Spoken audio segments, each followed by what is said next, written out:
Hi friends, ఈ వారం మన కథ అడవి మనిషి నవల్లోని 7వ భాగం. రచయిత్రి గోగ్నేనిమణి, చదువుతున్నవారు రాధికా గోగ్నేని. మరి కథలోకి వెళ్దామా? అడవి మనిషి నవల్లోని 7వ భాగం. వారెందుకు గాని నేనే మా ఇంటి గురించి చెప్తాలేండి అన్నా. శుభగారిని అమ్మగారంటం నచ్చదు. మేడం అంటే పర్వాలేదు కానీ నాకెందుకనో ఆ పిలుపు ఇంకా అలవాటు కాలేదు. నవ్య అక్క అని పిలుస్తూ ఉంటే మాత్రం తన వయసు తగ్గినట్లుగా అనిపిస్తుంది అనుకుంటా చాలా సంతోషపడుతూ ఉంటారు. మీ అక్కయ్య గారికి సరిగ్గా చెప్పటం రాదనిపించి మా ఇంటి గురించి నేనే చెప్తానంటున్నాను. నాకైతే మా ఇల్లంత అందమైనది ఈ ఊరు మొత్తం మీద ఇప్పటికీ కనిపించలేదు. నిజమండి. దగదగలాడే దీపాలు, ఖరీదైన ఫర్నిచరు ఏమీ లేకుండానే మా ఇల్లు, ఆ పరిసరాలు ఎంత హాయిగా అనిపించేవో. చెబితే వినేవాళ్ళకి అర్థం కాకపోవచ్చును కానీ అనుభవించిన వాళ్ళకే తెలుస్తుంది. మరి ఇప్పటికీ ఎప్పుడు మా ఊరు వెళ్ళినా మా ఇంటి ముందు నిలబడగానే ఎంత ఆనందంగా ఉంటుందో. ఇంటి మెట్లు ఎక్కుతుంటేనే అబ్బో ఎంత పరవశమో. పైకి ఇల్లు చాలా సామాన్యంగానే ఉంటుంది చూడటానికి. 2 చిన్న స్తంభాలతో, ఇంటికి చిన్న వరండా, మామూలు బండరాళ్ళ గచ్చు ఉన్న పెంకుటిల్లు. చిన్నతనంలో రాత్రిపూట నాన్నమ్మ నేను వెనక పెరట్లో మంచాలేసుకుని పడుకునేవాళ్ళమా. పూర్తిగా తెల్లారకుండానే నాన్నమ్మ చీపురుతో ఊడ్చే బరబర్లు, ఆవుల గేదెల అంబాల అరుపులు గొప్ప సంగీతం వింటున్నట్లేననుకోండి. ఇక ఇంటి లోపలికి వచ్చి మరి కాసేపు బద్ధకంగా పడుకుంటే గాజుల గలగలతో అమ్మ వెన్న చిలుకుళ్ళు, కూని రాగాలు. ఇలాంటి ఉదయాలు ఎంత బాగుండేవో. ఇల్లంటే ఖరీదైన 7 అంతస్తుల మేడ మాత్రమే కాదండి. తీయని అనుభూతులు నెలవుగా ఉండే ఇల్లు ఎలాంటిదైనా, ఎంత చిన్నదైనా చాలా అందంగా అనిపిస్తుందండి. మనస్ఫూర్తిగానే ఆ మాటల్ని చెప్పాను. మనకు నచ్చిన వ్యక్తులు, నచ్చని వాళ్ళు కూడా కొన్ని విషయాలను నేర్పించగలరు అనుకుంటా. అప్పుడు చికాకు కలిగించినవే ఇప్పుడు తలుచుకుంటుంటే నిజంగానే విలువైన తీపి జ్ఞాపకాలుగా అనిపిస్తున్నాయి. నరసింహం గారి దగ్గర నుండి నేను ఎన్ని విలువైన విషయాలను నేర్చుకోగలిగాను అనుకుంటానో అలాగే శుభగారి దగ్గర నుండి నేర్చుకున్నానని చెప్పగలను. వాటిలో ముఖ్యమైనవి ఎవరినైనా సరే చిన్నబుచ్చుతూ నొచ్చుకునేట్లుగా మాట్లాడటం మంచి పద్ధతి కానే కాదని. అప్పటి వరకు ఉల్లాసం కలిగించిన ఆ ఇంటి పరిసరాలు ఆ రోజు నుండి కృత్రిమంగా తోచి నచ్చటం లేదు. పైగా ఏదో వెగటు. ఏమిటయ్యోయ్, మా నవ్య నిజంగానే మీ ఇంటికి కోడలుగా వచ్చేస్తుంది అనుకుంటున్నావా? అంతలా వర్ణించేస్తున్నావు వ్యంగ్యంగా అనేసరికి కాదండి అంటూ తల ఊపాను. అసంతృప్తి మనసులో ఉంటే ఎంతటి అందమైన భవంతిలో ఉన్నా ఆనందం కలగదు. మనసుకు నచ్చ చెప్పుకోగలిగితే నచ్చని ఊర్లో అయినా ఆనందంగా ఉండగలమని చెప్పటమే నా ఉద్దేశం. నేను ఇప్పటి వరకు మా ఇంటికి కోడలుగా తీసుకెళ్లాలని అనిపించేటటువంటి అమ్మాయి కనిపించనే లేదు. ఒకవేళ నిజంగా మీ చెల్లెలు గారు నా చేయి అందుకోవాలనుకున్నా వీలు కాదులేండి. అందనంత ఎత్తులో ఉన్నాను మరి అన్నాను. ఒక్క క్షణం ఇద్దరూ దిమ్మెరిపోయినట్లుగా చూశారు. తర్వాత తెప్పరిల్లి నవ్య అక్కలాగే వ్యంగ్యంగా నవ్వి, ఏమనుకుంటున్నావు మా గురించి? నీలాంటి వాళ్ళని 100 మందిని కొనగలిగే స్థితిగతులు మావి తెలుసా అంది కోపంగా చూస్తూ. కావచ్చును గాని నన్ను మాత్రం కొనలేరు. కొనగలిగేటటువంటి ఆస్తిపాస్తులు మీ దగ్గర లేవులేండి అన్నాను. అలా మాటకి మాట ఆ మాత్రమైనా చెప్పకపోతే నా అహము చల్లారదనిపించింది. నాలోనూ కొంత అహం ఉందని అప్పుడే నాకు అర్థమైంది. వాళ్ళిద్దరి కవ్వింపు వల్లే ఆ అహమో అభిమానమో బయటికి వచ్చి బొసకొట్టింది కాబోలు. ఆవులు గేదెలు కాచుకునేవాడిని ఇంట్లోకి తెచ్చిపెట్టుకుని అందలం ఎక్కిస్తే ఇలాగే ఉంటుంది అని గొణుక్కుంటూ లోపలికి వెళ్ళిపోతున్న అక్కగారిని నవ్య కూడా నా వైపు చొరచొరా చూస్తూనే వెంబడించింది. ఆ రోజు జరిగిన సంభాషణల ఫలితం మరి 2 రోజులకే కనిపించింది. నన్ను శిక్షిస్తున్నామని ఆ అక్క చెల్లెళ్ళు భావించారేమో గాని నాకు మాత్రం శాప విముక్తి కలిగినట్లే అనిపించింది. అమ్మగారు నరసింహం గారికి ఏం చెప్పి ఒప్పించారో గాని నన్ను ఊరికి వెళ్ళి కొన్నాళ్ళుండి పొలాలు, తోటలు చూడమన్నారు. నేను ఆనందంగా అంగీకరించాను. పశువుల కాపర్నంటూ చిన్నబుచ్చి మాట్లాడగలిగే అవకాశం దక్కిందని వాళ్ళిద్దరూ సంతోషించారేమో తెలియదు కానీ విలువలేని చోటు నుండి విముక్తి కలగటం నాకు మాత్రం చాలా హాయిగా అనిపించింది. నరసింహం గారికి దూరంగా వెళ్తున్నానని కొంచెంగా బాధగా ఉన్నా మళ్ళీ మా ఊర్లోనే నివాసం అనే ఊహతో మనసు కేరింతలు కొట్టింది. నన్ను చూడగానే పెట్టే వేడతో దిగాను కాబట్టి అమ్మ వింతగా ఆశ్చర్యపోతుందేమో అనుకుంటూ వచ్చాను. అయితే అమ్మ వచ్చావా అనుకుంటూనే ఉన్నాను అనేసరికి నేను కంగు తిన్నాను. నీకెలా తెలుసు నేనొస్తానని అని అడిగా. నరసింహం గారిని కలవటానికి మన ఊరి వాళ్ళు వెళ్తున్నారని చెప్తే నువ్వు కొన్నాళ్ళు మన ఊళ్ళో ఉంటే పెళ్ళి ఆలోచన చేయాలనుకుంటున్నానని చెప్పమన్నాలే. ఆ విషయమే వారు ఆలోచిస్తున్నారట అని మన వాళ్ళు తిరిగి వచ్చాక చెప్పారులే. అందుకే నువ్వు తొందరగానే వచ్చేస్తావని అనుకుంటున్నా అందే అమ్మ. అప్పుడు అనుకున్నాను, వాళ్ళిద్దరూ నన్ను అక్కడి నుండి పంపించేయడానికి ఊళ్ళోని వ్యవసాయం అంటూ ఆలోచన చేస్తే నరసింహం గారు అమ్మ మాటలతో ఇటువంటి ఆలోచనలో ఉన్నారు కాబట్టి వెంటనే అంగీకరించేశారన్నమాట. అయితే అమ్మ ఇది నీ ఆలోచనేనని ఇప్పటికి కదా అర్థమైంది అనుకుంటూ అటుపక్కకి చూసేసరికి పళ్ళు 2 స్టీల్ డబ్బాలు కనిపించాయి. మూతలు తీసి చూస్తే ఏవో పిండి వంటలు. అమ్మ వైపు ప్రశ్నార్థకంగా చూశాను. అమ్మ చిన్నగా నవ్వి, మిత్తరికం అత్తావాళ్ళు నిన్న వస్తువు తెచ్చారు అంది. మిత్తరికం ఏమిటమ్మా, ఎప్పుడూ వినలేదు అని అడిగా. నాకు ఆ మాట కొత్తేలే. మిత్తరికం నేస్తరికం అనేవి శ్రీకాకుళం జిల్లాల్లో ఉన్నాయట. అంటే ఎవరైనా మనకిష్టం అనిపిస్తే పెళ్లితో బంధుత్వం కలుపుకున్నట్లు ఒక వేడుకలా జరుపుకుని మిత్తరికం అని అంటారట. మిత్తరికం అన్న చెల్లి అంటూ అనుబంధాలు ఏర్పరచుకుని కానుకలు ఇచ్చిపుచ్చుకోవడం చేస్తుంటారు. పెళ్ళిళ్ళు లాంటి అన్ని శుభకార్యాలకు ఇతర కార్యక్రమాలకు బంధువుల్లాగే వచ్చిపోతుంటారట. మీ నాన్న ఉన్నప్పుడు ఆ రోజుల్లో ఎవరో స్నేహితుని పెళ్లిలో సుగుణమ్మ అనే ఆవిడ మీ నాన్నతో మాటలు కలిపి మిత్తరికం తమ్ముడిగా చేసుకుంటానని చెప్పి అక్కడ ఊళ్ళల్లో ఉన్న పాత సాంప్రదాయం గురించి వివరించిందట. మీ నాన్న ఆవిడను అక్కగా భావించి చీర కొంటే ఆమె మీ నాన్నకి బట్టలు పెట్టిందట. ఆ పెళ్లి వేడుకలోనే అంటే పనిలో పనిగా మిత్తరికం బంధుత్వము కలుపుకున్నారట. ఇదంతా ఇంటికి వచ్చాక నాకు చెప్పారు. వింతగా అనిపించింది.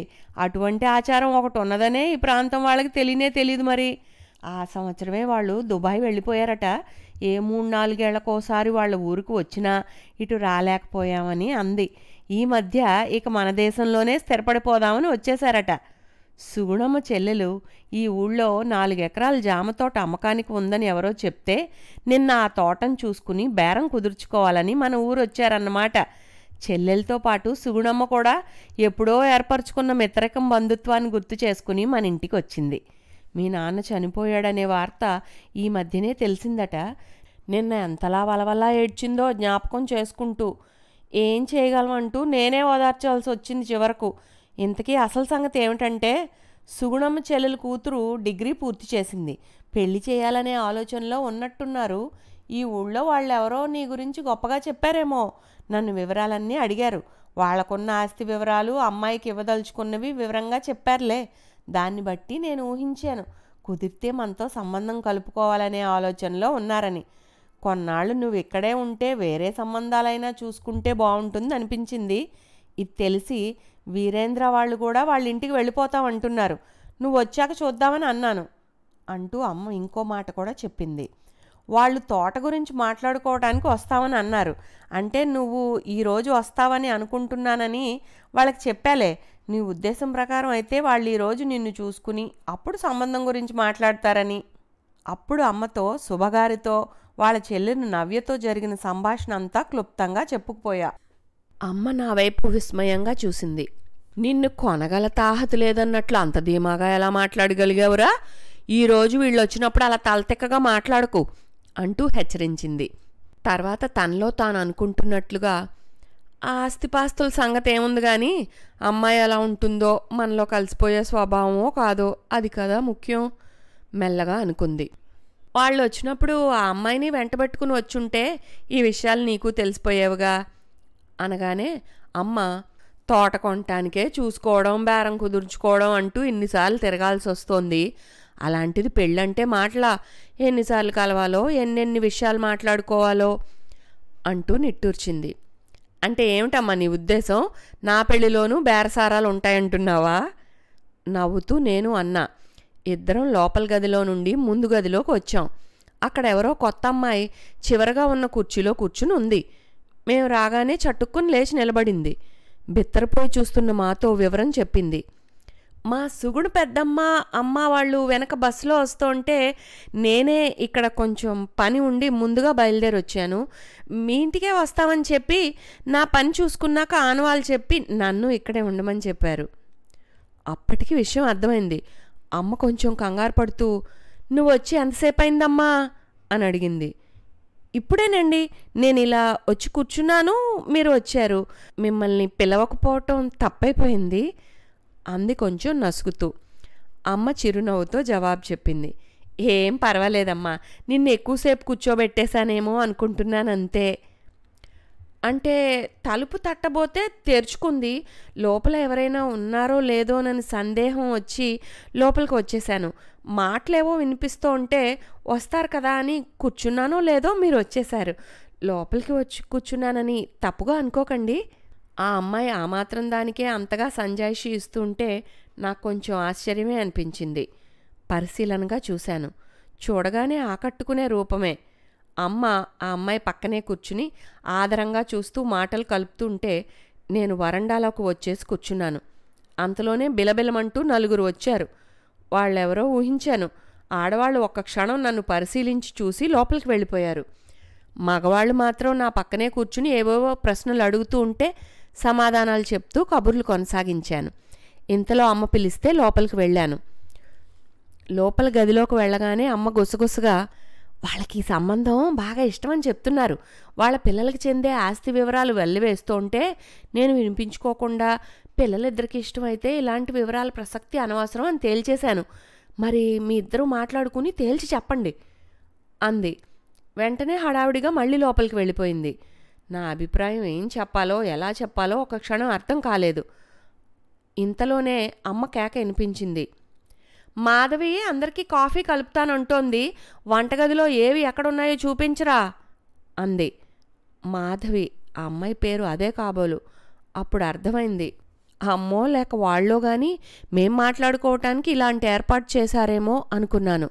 వంటగదిలో ఏవేవి ఎక్కడున్నాయోనని చూస్తున్న మాధవితో, "మీ పేరు ఇప్పుడే తెలిసింది. నా పేరు" అని అంటూ ఉండగానే, "నాకు తెలుసు, వేరే ప్రత్యేకంగా చెప్పనవసరం లేదు" అంది చిరునవ్వుతో. ఇంతలో చావడి నుండి "అంబా" అనే అరుపు వినిపిస్తే నేను, "సరే అయితే మా ఇంట్లోని ప్రదేశాలన్నింటినీ పరిచయం చేస్తాను.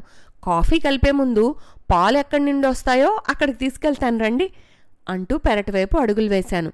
కొంచెం అయోమయంగా చూస్తూనే నన్ను అనుసరించటం గమనించాను. చావిట్లో ఓ 4 ఆవులు మాత్రమే ఉన్నాయి. మిగతావి ఇంకా రావాల్సి ఉందనుకుంటా. వీరేంద్రతో వస్తాయేమో. నేను వాటిని ఆప్యాయంగా నిమురుతూ, "నేను చిన్నప్పటి నుండి వీటి మధ్య పెరిగాను. ఇవే మా సంపద. ఈ విషయం చెప్పుకోవడానికి చిన్నతనం లేదు. మరి మరి మీరు బాగా ఆలోచించుకోండి. ఇవి మా కుటుంబ సభ్యులేనని ఇష్టంగా చెప్పుకుంటాం. అవసరమైనప్పుడు మీరు ఈ మూగజీవుల పట్ల ఆదరణ చూపించగలరా? గోవుల కాపరిని మీ జీవితంలోకి ఆహ్వానించగలరా" అని అడిగాను. పరోక్షంగా తనకి ఈ పెళ్ళి ఇష్టమేనా అని నాకు తోచిన పద్ధతిలో అడిగానలా. బహుశా ఆ రోజు శుభగారు నన్ను పశువులు కాచేవాడినంటూ తేలిగ్గా మాట్లాడి చులకన చేసినందువల్లే తన అభిప్రాయం అలా తెలుసుకోవాలని అనిపించి ఉంటుంది. మొదటిసారి నన్ను పలకరించినప్పుడు కూడా "ఆవుల్ రాఘవ్ కొడుకువా" అంటం కూడా నేను మర్చిపోలేదు. మాధవి ఒక క్షణం నా వైపు చురుగ్గా చూసి నిదానంగా జవాబు చెప్పింది. "పశుపోషణ, మొక్కల సంరక్షణ రెండూ నాకు ఇష్టమైన వ్యాపకాలే. అంటే మీకు ఆ విషయంగా సందేహం అక్కర్లేదు. చదువుకున్న అమ్మాయి ఇలాంటి పనులు చేయగలదా, చేస్తుందా అని మీకు సందేహం రావడం సహజమే. చాలామంది ఇలా మాట్లాడటం నేను విన్నాను. పండించే రైతులన్నా, పశువుల్ని పెంచేవాళ్ళన్నా నాకు చాలా గౌరవం. ఉద్యోగాలు చేసే వాళ్ళందరికీ కూడా తిండి, తిప్పలు, పాలు ఇవన్నీ కావాల్సిందేగా. అలాంటప్పుడు ఆ వృత్తుల్ని తేలిగ్గా చూడలేం కదా. నాకు కూడా పశువుల పాకను శుభ్రం చేయడానికి, వాటిని కడగడానికి కూడా ఏ అభ్యంతరం ఉండదు. మనకు ఈ పనులన్నీ వచ్చి ఉంటేనేగా ఎవరికైనా చెప్పి చేయించుకోగలం. సరిగ్గా చేస్తున్నారా లేదా అన్నది కూడా పసిగట్టగలం." మాధవి నా వైపు కొంచెం ఓరగా చూసి, "చెప్పండి, ఇప్పుడు మీకేం అభ్యంతరం లేదుగా" అంది. నాకు ఒళ్ళు జల్లుమంది. వెంటనే ఏం జవాబు చెప్పాలో తెలియక, "మనవాళ్ళు కాఫీల కోసం ఎదురు చూస్తుంటారు. మనం మళ్ళీ కలిసి మాట్లాడుకుందాం" అనేశాను. నా వెనకే వస్తూ మాధవి, "అవునవును, పెళ్ళంటే మాటలా? ఎన్నిసార్లు కలవాలో, ఎన్నెన్ని విషయాలు మాట్లాడుకోవాలో" అనేసరికి నేను ఆగిపోయి తన వైపు ఆశ్చర్యంగా చూశాను. తను ఆగిపోయి ఏమిటన్నట్లు చూపులతోనే అడిగింది. పెదవులపైకి చిన్న చిరునవ్వు వచ్చింది. అప్పుడే వచ్చానని అమ్మతో అన్నారు కానీ అది నిజం కాదు కదూ అన్నాను. అదే చిరునవ్వుతో ఎందుకలాంటి అనుమానం వచ్చింది? ఈ మాట అప్పుడే చెప్పానుగా అంది. నాకు తెలిసింది మీరు మా మాటలు విన్నారని. లేకపోతే అమ్మ మాటల్ని యథాతథంగా ఎలా చెప్పగలరు? అది సరే గాని ఇంకేం విన్నారో అది చెప్పండి అన్నా. సరిగ్గా చెప్పాలంటే ఎవరో మిమ్మల్ని ఏదో అంటే మీరు అందరికీ అందేవాడని కాదని జవాబు చెప్పినట్లున్నారు. అంతేనా? నాకు సరిగ్గా వినిపించలేదు. నేను అప్పుడే వచ్చి కూర్చున్నా. మరి ఎందుకలా చెప్పడం? 4 నిమిషాలు అయిందని చెప్పచ్చుగా. అబద్ధం చెప్పాలని కాదు గాని మీ అమ్మగారు మీ మాటల్ని విన్నానేమోనని కొంచెం కంగారు పడుతున్నట్లుగా అడిగేసరికి నేను అలా చెప్పేశాను. చూసారా, నేను అలా చెప్పగానే మీ అమ్మగారు చాలా రిలీఫ్గా ఫీల్ అయ్యారనిపించింది. అందుకేనేమో నేను అలా చెప్పాను అనుకున్నా. నాకు కొంచెం ఆశ్చర్యంగా అనిపించింది. అమ్మ కంగారు పడిందని అలా చెప్పటం అంటే అమ్మ ఆలోచనకు అంత విలువ ఇవ్వడం నాకు నచ్చింది. తన వైపు ఇష్టంగా చూశాను. అమ్మకు అదే మాట చెప్పేయాలని మనసులోనే నిర్ణయించుకున్నాను. ఇక తన ఇష్టం కూడా తెలుసుకోగలగాలి. ఎలా? ఆ ఆలోచనతోనే లోపలికి వచ్చా. చకచకా నేను అందించినవన్నీ తీసుకుని కాఫీ పెట్టేసింది మాధవి. కప్పుల్లో సర్దాను. తను తీసుకెళ్ళబోతుంటే నేనే తీసుకెళ్ళి ఇస్తానని ఆ ప్లేట్ అందుకున్నాను. మీరెందుకు వద్దు అంటుంటే అందరూ మనవాళ్లేగా, ఏం పర్వాలేదు. పైగా మా అమ్మాయికి ఈ అబ్బాయి అన్నింటిలోనూ చేదోడు వాదోడుగా ఉంటాడని అర్థమై సంతోషిస్తారు కూడా అన్నాను చిరునవ్వుతో చూస్తూ. తను చిన్నగా నవ్వింది. మీ అమ్మగారికి మాత్రం కోపం వస్తుందేమో. సాధారణంగా అంటూ ఉంటారు కదా, అప్పుడే కొంగు కట్టేసుకుని ఆడించేస్తుంది అని వెంటనే సిగ్గుతో కాబోలు కళ్ళు కిందకు వాల్చేసింది. కాఫీ కప్పులతో నేను బయటికి రాగానే అదేంటి బాబు నువ్వు తెచ్చావు అంటూ వాళ్ళందరూ కంగారు పడుతూ ఉంటే అమ్మ మాత్రం చిరునవ్వుతో నేను మీతో కూర్చుని ఉండిపోతే మరి మర్యాద చేసే బాధ్యత వాడిదేగా అంది. వాళ్ళందరూ తాగటం అయ్యాక మాధవే ఖాళీ కప్పుల్ని వంటగదిలోకి తీసుకొచ్చింది. నేను చనువుగా సరదాగా అన్నాను, చూసావుగా అమ్మది తప్పులు ఎంచే తత్వం కాదు అని. నేను మాట పూర్తి చేయకముందే అందుకుని సర్దుబాటు మనస్తత్వం అని ఒక క్షణం తర్వాత మళ్ళీ అర్థమైంది నాకు అంటూ నవ్వింది. మా వాళ్ళు ఉద్యోగం చేయడం అది వద్దంటే ఆ ఊళ్ళో ఉండిపోవాల్సి వస్తే ఆలోచించు ఉండగలవా అని అడిగారు. ఇప్పుడు నిశ్చింతగా నిక్షేపంలా ఉండగలనని చెప్పగలను అంది నా వైపు సరదాగా చూస్తూ. నాకు చాలా ఆనందంగా అనిపించింది.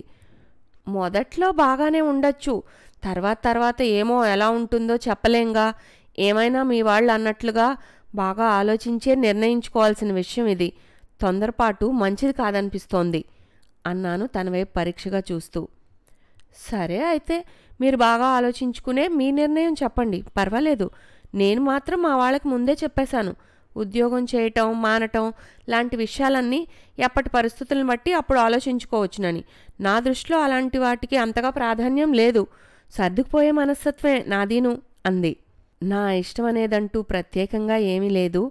అమ్మ గురించి అలా ఆరాగా ఆలోచించానని చెప్పినప్పుడే నేను తనకి దాసోహం అయిపోయానని మనసులోనే అనుకున్నాను. నా మనసులోని మాటను పసిగట్టినట్లుగా మాధవి చిరునవ్వుతో చూసింది. అవును, నీకిష్టమేనని ఎప్పుడు చెప్పావు?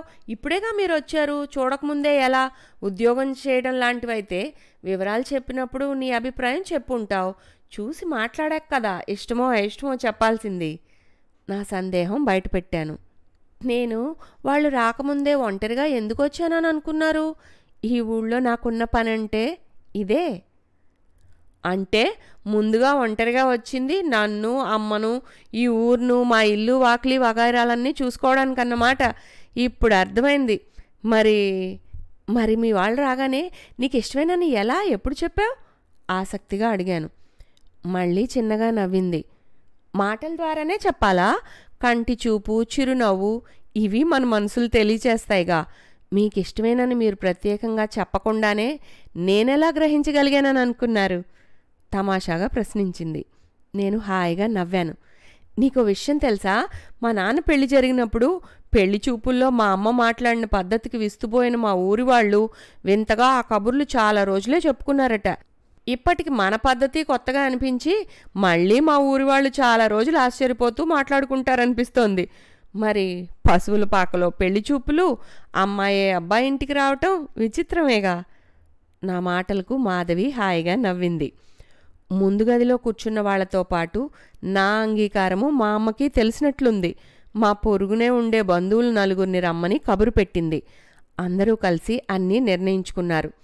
ఈ వార్త నరసింహం గారికి చెప్తానని నేను బయలుదేరి వెళ్ళాను. ఊరు నుండి నేను పట్టుకువచ్చిన పళ్ళు కూరగాయలను వంట మనిషి లోపల పెట్టిస్తుండగా నేను హాల్ గదిలోకి వచ్చాను. అమ్మగారు నరసింహం గారు ఏదో సీరియస్గా మాట్లాడుకుంటున్నట్లుగా అనిపించి ఆ సమయంలో లోపలికి వెళ్లాలో మానాలో తెలియనట్లుగా సందేహించి ఒక్క క్షణంలోనే వెనుదిరగబోతోంటే శుభగారు, రావయ్యారా, నీ గురించే మా వాదన అని పిలిచారు. నేను ఆశ్చర్యంగా చూస్తూనే లోపలకు అడుగువేశాను. నరసింహం గారు, ఒకసారి వచ్చి వెళ్ళమని నేనే కబురు చేద్దామని అనుకుంటుండగా నా మనసులోని మాట తెలిసినట్లుగా నువ్వే వచ్చావు. నువ్వు లేకపోతే నా కుడి చేయి పడిపోయి లేవనెత్తలేకుండా అయిపోయినట్లుగా ఉంది. అప్పుడప్పుడు అయినా వచ్చి 2-3 రోజులు వెళ్తూ ఉండు, ఇప్పుడే కాదు, పెళ్ళి అన్నీ పూర్తయి స్థిమిత పడ్డాకనే అన్నారు. పెళ్లి మాట చెప్పడానికే నేను వచ్చాను. ఆ మాట ముందే తెలిసిపోయిందా? ఎలా? ఆశ్చర్యంగా అనిపించింది. నరసింహం గారు చిరునవ్వుతో చూశారు. వాళ్ళు ఇక్కడికి వచ్చి నీ వివరాలు అడిగి తెలుసుకున్నారు. నిశ్చయమని నిర్ణయించుకోగానే నాకు తెలియజేశారులే. నేను ప్రత్యేకించి చెప్పనవసరం లేదని అర్థమైంది. అది సరే గాని నీ గురించే మా వాదన అన్నాంగా, దేని గురించి అనుకుంటున్నావు? వాళ్ళు కొన్న జామ తోటకి దగ్గరలోనే 4 ఎకరాల మామిడి తోట అమ్మకానికి వచ్చిందంటే అది నేను నీ కోసమని కొన్నాను. నాకు ఆశ్చర్యమే కాదు, కొంచెం కోపం కూడా వచ్చింది. అదేమిటండి అలా చేశారు అనేశాను. నాకు జీతం డబ్బులిచ్చి దూరం పెట్టినట్లు దుఃఖం కూడా వచ్చింది. శుభమ్మగారు కూడా నిట్టూర్చారు. అదేనయ్యా నేను అంటున్నది. ఇన్నాళ్ళు శిష్యుళ్లా వెంట ఉన్నవాడికి గుమస్తాకి జీతం లెక్కగట్టిచ్చినట్లుగా ఇదేమిటి అని. నేను ఒకసారి గుమస్తా అనే మాట ఉపయోగించినందుకు కోపం తెచ్చుకుని కొడుకులాంటివాడు అంతకన్నా ఎక్కువే అన్నారా ఈ పెద్ద మనిషి? నరసింహం గారు వెంటనే కల్పించుకున్నారు. గుమస్తాగా భావించి జీతం ఇస్తున్నట్లుగా ఎందుకు అనుకోవాలి? ఇన్నేళ్లు ఖాళీగా ఉన్నట్లు కాకుండా పనిచేసి సంపాదిస్తున్న వాడి డబ్బుతో బాగోగులు చూస్తున్న పెద్ద మనిషిగా కొన్నానని ఎందుకు అనుకోకూడదు? ఏమో, మీరన్న మాటనే నేను గుర్తు చేశాను. మీకు వీడు ఇంకో కొడుకులాంటి పెంపుడు కొడుకు అనుకున్నా. మరి ఇప్పుడు జీతం ఇవ్వటంలా ఈ పని అందుకని అడిగా, అంతేగదా? కొంచెం వ్యంగ్యంగా అన్న ఆ మాటలకి నరసింహం గారికి కోపం వచ్చిందేమో గొంతు పెంచారు. పదే పదే జీతం అంటున్నావు, అది నేనిస్తున్నది కాదు, తన కష్టార్జితం. స్పీచులు రాసి పెట్టడం దగ్గర నుండి ఎన్ని రకాలుగా ఎంత సేవ చేశాడో నీకు తెలీదా? కొడుకులంటే తీసుకునేది ఎక్కువగా, తిరిగి ఇవ్వగలిగేది తక్కువగా ఉంటుంది. అందుకే కొడుకు కంటే ఎక్కువని అంటున్నాను. ఇది నీకెందుకు అర్థం కాదు?